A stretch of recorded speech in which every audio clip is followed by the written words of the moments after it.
ಎಲ್ರಿಗೂ ನಮಸ್ಕಾರ. Vishwavani TV special YouTube ಚಾನಲ್ಗೆ ನಿಮ್ಮೆಲ್ಲರಿಗೂ ಸ್ವಾಗತ. ನಾನು ವೈದೇಹಿ ಬಾಟಿ. ರವಿ ಬೆಳಗೆರೆಯಂತಹ ಶ್ರಮಿಕ ಪತ್ರಕರ್ತ, ಅಕ್ಷರ ಯೋಗಿ ಮತ್ತೆಂದು ಹುಟ್ಟೋದಕ್ಕೆ ಸಾಧ್ಯವೇ ಇಲ್ಲ. ಇನ್ನು ಅವರಿಗೆ ಸಂಬಂಧಪಟ್ಟಂತಹ ಅನೇಕ ವಿಷಯಗಳನ್ನು ಮೆಲ್ಕು ಹಾಕೋದಕ್ಕೆ ಇವತ್ತು ನಾನು ಹಾಯ್ ಬೆಂಗಳೂರು ಆಫೀಸಿಗೆ ಬಂದಿದ್ದೀನಿ. ರವಿ ಬೆಳಗೆರೆ ಸರ್ ಅವರ ಮಗಳು ಭಾವನಾ ಅವರು ನಮ್ಮ ಜೊತೆಗೆ ಇದ್ದಾರೆ. ರವಿ ಬೆಳಗೆರೆ ವಿಚಾರಕ್ಕೆ ಸಂಬಂಧಪಟ್ಟಂತೆ ಗೊತ್ತಿರುವಂತಹ ವಿಷಯ ಹಾಗೆ ಗೊತ್ತಿಲ್ಲದಿರುವಂತಹ ವಿಷಯಗಳ ಬಗ್ಗೆ ಚರ್ಚೆ ಮಾಡೋಣ. ಅದಕ್ಕೂ ಮುಂಚೆ ಅವನ ಕಾರ್ಯಕ್ರಮಕ್ಕೆ ಸ್ವಾಗತಿಸೋಣ. ಮ್ಯಾಮ್ ನಮಸ್ತೆ, ಕಾರ್ಯಕ್ರಮಕ್ಕೆ ಸ್ವಾಗತ. Thank you so much. ನಮಸ್ತೆ. ಸೊ ನಾನು ಆಫೀಸಿಗೆ ಎಂಟ್ರಿ ಕೊಡ್ತಾ ಇದ್ದಂಗೆ ಎಲ್ಲಿ ನೋಡಿದ್ರು ರವಿ ಬೆಳಗೆರೆ ಸರ್ ಕಾಣಿಸ್ತಾರೆ. ಪ್ರತಿ ಕ್ಷಣನೂ ಜೀವಿಸ್ತೀರಾ ನೀವು ಅಂತ? ಖಂಡಿತ ಹೌದು. ಅವರು ಇನ್ಫ್ಯಾಕ್ಟ್ ಅವ್ರಿಗಿದು ಮೊದಲನೇ ಮನೆ. ಸೊ ಹಾಗಾಗಿ ಇಲ್ಲಿ ಪ್ರತಿಯೊಂದು ಅವರ ನೆನಪುಗಳು ಆಗಿರಬಹುದು ಎಲ್ಲವುದೂ ಅವರಿದ್ದಾಗಲೂ ಆಫೀಸ್ ಹೇಗಿತ್ತೋ ಈಗಲೂ ಹಾಗೇ ಇದೆ. ಆ್ಯಂಡ್ ನನ್ನ ಪ್ರಕಾರ ಅವರು ಇಲ್ಲೇ ಇದ್ದಾರೆ. ಸೊ ಹಾಗಾಗಿ ಯಾವುದನ್ನು ನಾವು ಬದಲಾಯಿಸಲಿಲ್ಲ. ಇನ್ಫ್ಯಾಕ್ಟ್ ಅವರಿದ್ದಾಗ ಪೇಂಟ್ ಮಾಡಿಸ್ಬೇಕು ಅಂತ ಶತಪ್ರಯತ್ನ ಪಡ್ತಾ ಇದ್ವಿ. ಅವ್ರು ಇಲ್ಲಿ ಎದ್ದು ಹೋಗ್ತಾನೆ ಇರಲಿಲ್ಲ. ಅದೊಂದು ವಾಸನೆ ಬರುತ್ತಲ್ಲ ಪೇಂಟ್ ಇದ್ದಾಗ, ಒಂದು ಸ್ವಲ್ಪ ಗಾಳಿ ಆಡಬೇಕು ಅಂತ. ಅವರು ಈ ಗುಹೆ ಇದೊಂದು ಅವ್ರು ಇಲ್ಲಿ ಸೇರ್ಕೊಂಡು ಬಿಟ್ರು ಅಂದರೆ ಅಲ್ಲಿ ಇಲ್ಲ ಬರಿತಾ ಇರ್ತಾ ಇದ್ರು, ಅಲ್ಲಿ ಕೂತ್ಕೊಂಡು ಬರಿತಿದ್ರು, ಇಲ್ಲ ಅವರಲ್ಲಿ ಮಂಚ ಇದೆ ಮಲ್ಕೊಳ್ಳೋದು ಅಲ್ಲೇ, ಅಲ್ಲಿ ಕೂತ್ಕೊಂಡು ಬರೆಯೋರು. ಸೊ ಒಂದು ತಲೆ ಬಗ್ಸಿ ಬರೆಯೋಕ್ಕೆ ಕೂತ್ರು ಅಂತಂದರೆ ಗಂಟೆಗಟ್ಟಲೆ ಬರೆಯೋರು ಅವರು. ಸೊ ಹಾಗಾಗಿ ಪ್ರತಿಯೊಂದು ನಾವು ಈ ಹೊರಗಡೆ ಕೂತ್ಕೊಂಡು ಬರೆಯೋರು, ಕಂಪ್ಯೂಟರ್ ಸೆಕ್ಷನ್ಗೆ ಹತ್ರ ಆಗೋ ಹಾಗೆ ಕಾನ್ವರ್ಸೇಷನ್ಸ್ಗಳಾಗಬೇಕಾಗ್ತಿತ್ತು. ಸೊ ಅಕೌಂಟ್ ಸೆಕ್ಷನ್ ಅವ್ರು ಕಮ್ಮಿ ಹೋಗೋರು. ಬಿಟ್ಟರೆ ಇನ್ನು ಎಲ್ಲ ಸೆಕ್ಷನಲ್ಲೂ ಅವರು ಹಾಜರಿ ಇದ್ದೇ ಇರ್ತಾ ಇತ್ತು. ರಿಪೋರ್ಟರ್ಸ್ ಎಲ್ಲ ಹೊರಗಡೆ ಕೂತ್ಕೊಂಡು ಬರೀತಾ ಇರ್ತಾಯಿದ್ರು. ಸೊ ಅವರು ಎಷ್ಟು ಶಿಸ್ತಾಗಿ ಎಷ್ಟು ಶ್ರದ್ಧೆಯಿಂದ ಬರೀತಾರೆ ಅನ್ನೋದನ್ನ ಗಮನಿಸೋಕ್ಕೋಸ್ಕರ ಹೊರಗಡೆ ಕೂತ್ಕೊಂಡು ಬರೀತಾ ಇದ್ರು. ಸೊ ಇವೆಲ್ಲ ಆಟಗಳು ಆಗ್ತಾ ಇದ್ವು. ನಾವಾಗ ಒಂದು ಪೆನ್ನು, ಒಂದು ಪಿನ್ ಡ್ರಾಪ್ ಸೈಲೆನ್ಸ್ ಅಂತಾರಲ್ಲ ಹಾಗಿರ್ಬೇಕಿತ್ತು. ಸೊ ನಮ್ಗೆ ಹೊರ ಕೂತ್ರು ಅಂದ್ರೆ ಗ್ರಾಚಾರ ಯಾರಿಗೋ ಕಾದಿದೆ ಇವತ್ತು ಯಾರೋ ಒಬ್ರು ಫೈರ್ ಆಗ್ತಾರೆ ಅಂತ. ಹೌದು, ಏನಾದ್ರೂ ಒಂದೇನಾದ್ರೂ ಒಂದು ಕಿರಿಕ್ ಯಾರೋ ಒಬ್ರು ಮಾಡೋರು ಅಲ್ಲಿ ಅವರು ಗೆಟ್ ಔಟ್ ಅಂತ. ಆಮೇಲೆ ಅವನನ್ನ ಮತ್ತೆ ಮರುದಿನ ಅವರೇ ಕರ್ಸ್ಕೊಳ್ಳೋರು. ಸೊ ನಮ್ಮಲ್ಲಿ ಆಫೀಸಿಂದ ಫೈರ್ ಆಗೋದು ಅಂತಂದ್ರೆ ಒಂದು ಹಾಲಿಡೇ ಸಿಕ್ತು ಸದ್ಯ ಅಂತ ಒಬ್ರಿಗೆ. ಇವತ್ತು ನಿನಗೆ ರಜಾ ಅಂತ ಖುಷಿ ಅವಾಗ. ಬೈಸ್ಕೊಂಡು ತುಂಬಾ ಬೈಯೋರು, ರೇಗೋರು, ಅಷ್ಟೇ ಅಪ್ಪಿ ಮುದ್ದಾಡೋರು. ಮತ್ತೆ ಕೆಲಸ ಬಂದಾಗ ಏನಿರ್ಬೇಕಿತ್ತೋ ಆ ಥರ ಅಪ್ಪ ಇರ್ತಾ ಇದ್ರು. ಅದ್ ಬಿಟ್ರೆ he was just a friend to everybody. So ಹಂಗಿತ್ತು. ನಾನು ಲೈಬ್ರರಿ ಕರ್ಕೊಂಡು ಹೋದ್ರು ಅವ್ರು ನನಗೆ. ಲೈಬ್ರರಿ ನೋಡಿದ ತಕ್ಷಣ ಫುಲ್ ಅದೊಂದು ಬುಕ್ಗಳು, ಹೌದು, ರಾಶಿ. ಅದಿನ್ನೂ ಕಡಿಮೆ ಅಂತ ಹೇಳ್ತಾ ಇದ್ರು ಬುಕ್ಸ್ಗಳಲ್ಲಿ. ಅದೆಂಥದ್ದು ಇಲ್ಲ. ಒಂದಿಷ್ಟು ನಮ್ಮನೆಗೆ ಬಂದು ತಗೊಂಡು ಹೋದೆ. ಒಂದು ರಾಶಿ ಪುಸ್ತಕ ನಾವು ಅಂದ್ರೆ ಅಪ್ಪ ಅಮ್ಮ ಮನೆ ಅಲ್ಲಿಟ್ಟಿದ್ದೀವಿ. ಅಲ್ಲೇ ಒಂದು ದೊಡ್ಡ ರೂಮ್ ಪೂರ್ತಿ ಪುಸ್ತಕಗಳಿದಾವೆ. ಈ ರೂಮ್ ನೀವೇನ್ ಲೈಬ್ರರಿ ನೋಡಿದ್ರಿ ಅದು ಯಾವ್ದಕ್ಕೂ ಅದ ಕಾಲ್ ಭಾಗನೂ ಇಲ್ಲ, ಅಷ್ಟು ಪುಸ್ತಕ ಇದೆ ಅವ್ರ ಹತ್ರ. ಒಂದು 10 ಲಕ್ಷ ಪುಸ್ತಕ ಇರ್ಬೋದು. ಓದಿರೋದೇ ಪುಸ್ತಕಗಳು. ಎಷ್ಟು ಓದಿದ್ದಾರೆ, ಎಷ್ಟು ಓದಿಲ್ಲ ಬಹುಶಃ. ಬಟ್ ಪ್ರತಿ ಒಂದು ಜಾನ್ರೇದು ಪುಸ್ತಕನೂ ಇದೆ.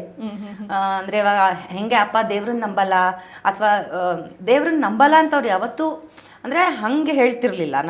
ನಂಬಿಕೆ ನಂಬೋರ್ಗೆ ನನ್ನ ಸಿದ್ಧಾಂತನೂ ಅದೇ. ಈಗ ನನಗೆ ದೇವ್ರು ಯಾಕಿದ್ದಾನೆ ಇಲ್ಲ ಇದ್ದಾನೆ ಅನ್ನೋದು ಒಂದು ದೊಡ್ಡ ವಾದವೇ ಸರಿ. ಅದು ನಿಲ್ಲೋದೇ ಇಲ್ಲ, ಅದಕ್ಕೆ ಇದೇ ಇಲ್ಲ. ಬಟ್ ಒಂದು ಪಾಸಿಟಿವ್ ಎನರ್ಜಿ. ಈಗ ನಾನು ನಮ್ಮ ಅಪ್ಪ ನೆನೆಸ್ಕೊಂಡಾಗ ಪಾಸಿಟಿವ್ ಫೀಲ್ ಬರತ್ತಲ್ಲ. I think that is a special spirit ಅಂತ ನಾನು ನಂಬ್ತೀನಿ. ಸೊ ಹಾಗೆ ಅಪ್ಪ ಕೂಡ ನಂಬಿದ್ದಾರೆ ಅದನ್ನು. ಆ ಪುಸ್ತಕಗಳೂ ಇದ್ವು. ಸೊ ನಾನು ಇದನ್ನ ಯಾವಾಗ ಓದ್ತಾರೆ ಇವರು ಅಂತ ಯೋಚನೆ ಮಾಡ್ತಿದ್ದೆ. ಅಂದರೆ ಆಧ್ಯಾತ್ಮಿಕವಾಗಿರುವಂಥ ಪುಸ್ತಕಗಳು ಅವೆಲ್ಲ ಇಟ್ಕೊಂಡಿರ್ತಿದ್ರಲ್ಲ. ಸೊ ನಾನು ಅಪ್ಪ ಇದೆಲ್ಲ ಓದ್ತೀರಾ ನೀವು ಅಂತ ಅವಾಗ ರೆಫರ್ ಮಾಡಬೇಕು, ಇದರಿಂದನೂ ಕಲಿಯೋದಿರುತ್ತೆ ಅನ್ನೋ ಥರ ಒಂದು ಮಾತುಗಳಾಡೋರು. ಸೊ ಪುಸ್ತಕಕ್ಕೆ ಬಂದರೆ ಅವ್ರನ್ನು ಪುಸ್ತಕದ ಸಾಹುಕಾರ, ಅಕ್ಷರಗಳ ಸಾಹುಕಾರ, ಅಕ್ಷರಗಳ ಯೋಗಿ ಅಂತ ಹೇಳಿ. ಹೌದು. ಓಕೆ, ಬೇರೆ ದಿನ ಆಯಿತು. ಬೇರೆ ದಿನ ನೀವು ನೆನೆಸ್ಕೊಳ್ತೀರಾ ಅವ್ರನ್ನ, ಯಾವುದೋ ಒಂದು ವಿಷಯಕ್ಕೆ, ಯಾವುದೋ ಒಂದು ಸನ್ನಿವೇಶಕ್ಕೆ, ಅಥವಾ ಇಲ್ಲಿ ಬಂದಮೇಲೆ ಅವ್ರು ನೆನಪಾಗ್ತಾರೆ. ಇದೆಲ್ಲ ಹೊರತುಪಡಿಸಿದ್ರೆ ಹುಟ್ಟು ಹಬ್ಬ ಅನ್ನೋದೊಂದು ಸ್ಪೆಷಲ್ ಡೇ. ಅಪ್ಪ ಇಲ್ಲದ ಅಪ್ಪನ ಬರ್ತ್ಡೇ ನಿಮಗೆ ಎಷ್ಟು ಕಾಡತ್ತೆ ಅಂತ? ತುಂಬ ನೋವಾಗತ್ತೆ. ಅಂದರೆ ಇಟ್ ಈಸ್ ಇನಿಷಿಯಲಿ ತುಂಬ ನೋವಾಗ್ತಿತ್ತು. ಅಂದರೆ ಬರ್ಡೇ ಅಂತ ಮಾರ್ಚ್ 15 ಬಂತು ಅಂತಂದರೆ ನನ್ನ ಮೈಂಡ್ ಶಟ್ ಆಫ್ ಆಗಿಬಿಡೋದು. ಏನೋ ಒಂಥರ ಒಳಗಡೆ ಸಂಕಟ, ಹಿಂಸೆ ಆಗೋದು. ಯಾಕೆ ಅಂದರೆ ಮಗು ಥರ ಸೆಲೆಬ್ರೇಟ್ ಮಾಡೋರು ಅವ್ರ ಬರ್ಡೇನ. ಅವ್ರಿಗೆ ಚೆನ್ನಾಗಿ ಗೊತ್ತಿತ್ತು ನಾವೆಲ್ಲ ಇಲ್ಲಿ ಅವ್ರಿಗೆ ಸರ್ಪ್ರೈಸ್, ಪ್ರತಿ ಸತಿ ಅವರು ಸರ್ಪ್ರೈಸ್ಗೆ ವೇಟ್ ಮಾಡೋರು, ಎಕ್ಸ್ಪೆಕ್ಟ್ ಮಾಡ್ತಿದ್ದೆ. ಅವ್ರಿಗೆ ಗೊತ್ತು ನಾವು ಮಾಡೇ ಮಾಡ್ತೀವಿ ಅಂತ. ಅಂದರೆ ಇಡೀ ಆಫೀಸು ಬಲೂನ್ಸಿಂದ ಆಗಿರಬಹುದು, ಅಥವಾ ಈ ವರ್ಷದ್ದು ಇವಾಗ ಅವ್ರಿಗೆ 35 ವರ್ಷ ಅಂತ, ಅಥವಾ ಒಂದು 40 ವರ್ಷ 50 ವರ್ಷ ಆ ಥರ ಇದ್ದಾಗ 50 ಏನೋ ಸ್ಪೆಷಲ್ಲು, 50 ಸ್ಪೆಷಲ್ ಸಮಥಿಂಗ್ ಅಂತ ಮಾಡ್ತಿದ್ವಿ. ನಿವೇದಿತಾ ಆಂಟಿ ಅಂತ ನಮ್ಮಲ್ಲಿ ಕೆಲಸ ಮಾಡ್ತಾ ಇದ್ರು, ಅವ್ರ ಐಡಿಯಾಗಳಿರ್ತಿದ್ವು ಇವು. ಒಂದು 50ನೇ ಬರ್ಡೇಗೆ 50 ಜನರ ಹತ್ರ ವಿಶಸ್ ಬರ್ಡೇ ಲೆಟ್ರ್ ಬರ್ಸೋದು. ಸೊ ಹೀಗೆ ಇಂಥವೆಲ್ಲ ಒಂದಿಷ್ಟು ಸ್ಪೆಷಲ್ಸ್ ಅವ್ರು ಕೊಡೋದಾದ್ರೂ ಇನ್ನೇನು ಕೊಡೋಕ್ಕಾಗ್ತಿತ್ತು, ನಾವು ಕೊಡ್ಬೇಕಾದ್ರೂ ಇಂಥವೇ ಕೊಡ್ಬೇಕಾಗ್ತಿತ್ತು.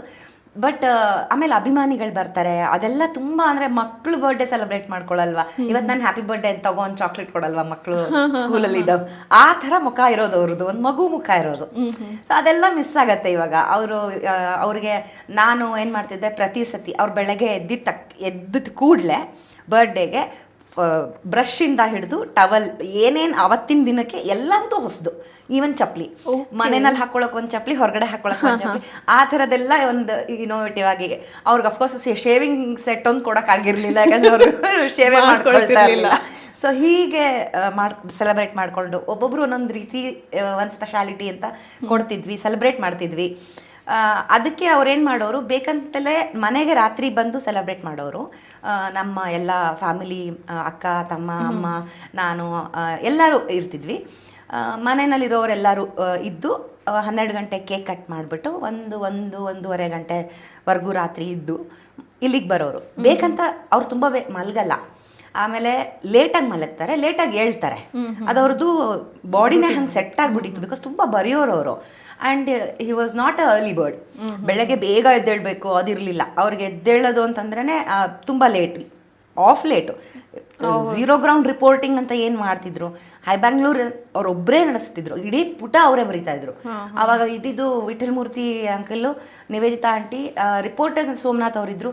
ಸೊ ರಿಪೋರ್ಟರ್ಸ್ ಅಂದ್ರೆ ತುಂಬ ಕಮ್ಮಿ ಜನ ಇದ್ರು. ಸೊ ಅವ್ರ ಪಾರ್ಟ್ ಬಿಟ್ರೆ ಮಿಕ್ಕಿರೋದೆಲ್ಲ ಖಾಸ್ಬಾತು, ಬಾಟಮ್ ಐಟಮು ಪ್ರತಿಯೊಂದು ಅಪ್ಪನ ಬರವಣಿಗೆಗಳಲ್ಲೇ ತುಂಬಿರ್ತಿತ್ತು ಹೈ ಬ್ಯಾಂಗ್ಳೂರು.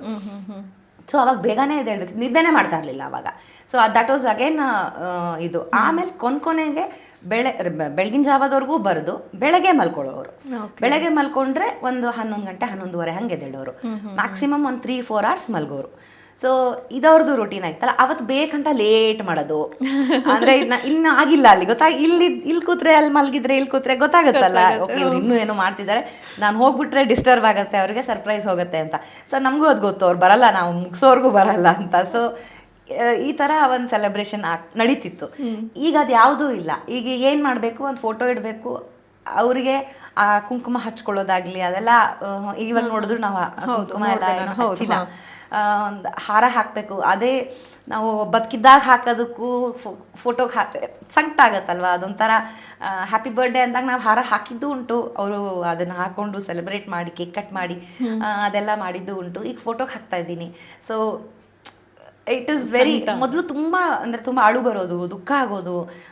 ಅವತ್ತಿನ 12 ಗಂಟೆ ಯಾಕಾದರೂ ಆಗುತ್ತೋ, ಮಾರ್ಚ್ 15th ಯಾಕೆ ಬರುತ್ತೆ, ಅಥವಾ ನವೆಂಬರ್ 13th ಯಾಕೆ ಬರುತ್ತೆ ಅನ್ನೋ ಥರದ್ದೊಂದು ಸಂಕಟ.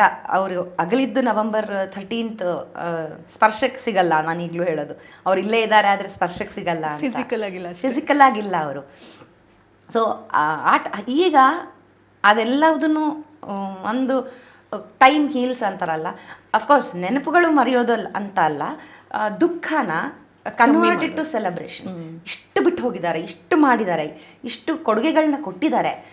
ಮತ್ತು ನಮಗೂ ಅವರನ್ನು ಇವಾಗ ಎಷ್ಟೋ ಜನ ಕಾಮನ್ ನಾರ್ಮಲ್ ಫ್ಯಾಮಿಲಿ ಅಂತ ಅನ್ನೋದಾದರೆ ಅವರಿಗೆ ಧ್ವನಿ ನಮ್ಮಲ್ಲಿ ಮಾತ್ರ ಇರುತ್ತೆ. ನನಗೆ ಹಂಗಲ್ಲ, ಅವೇರ್ ಸ್ಪೆಷಲ್. ಅವ್ರ ಪುಸ್ತಕಗಳಿದ್ದಾವೆ, ಅವ್ರ ಆಡಿಯೋಗಳಿದ್ದಾವೆ. ಸೊ ಅದನ್ನೆಲ್ಲ ಕೇಳಿಸ್ಕೊಂಡಾಗ ಇಲ್ಲೇ ಇದ್ದಾರೆ ಅನ್ನೋ ಒಂದು ಫೀಲ್ ಇರೋದ್ರಿಂದ ಒಂದು ಸಮಾಧಾನ ಆಗುತ್ತೆ. ಐ ಥಿಂಕ್ ಬೇಸರನ ಈಗ ನಾವು ಸಡಗರ ಆಗಿ ತಿರುಗಿಸ್ಕೊಂಡಿದ್ದೀವಿ. ಇಷ್ಟು ವರ್ಷಗಳಾಗಿದೆ. ಇದ್ದಿದ್ರೆ ಈಗ ಅವ್ರಿಗೆ 67 67 ಮುಗಿ 68. ಓಕೆ.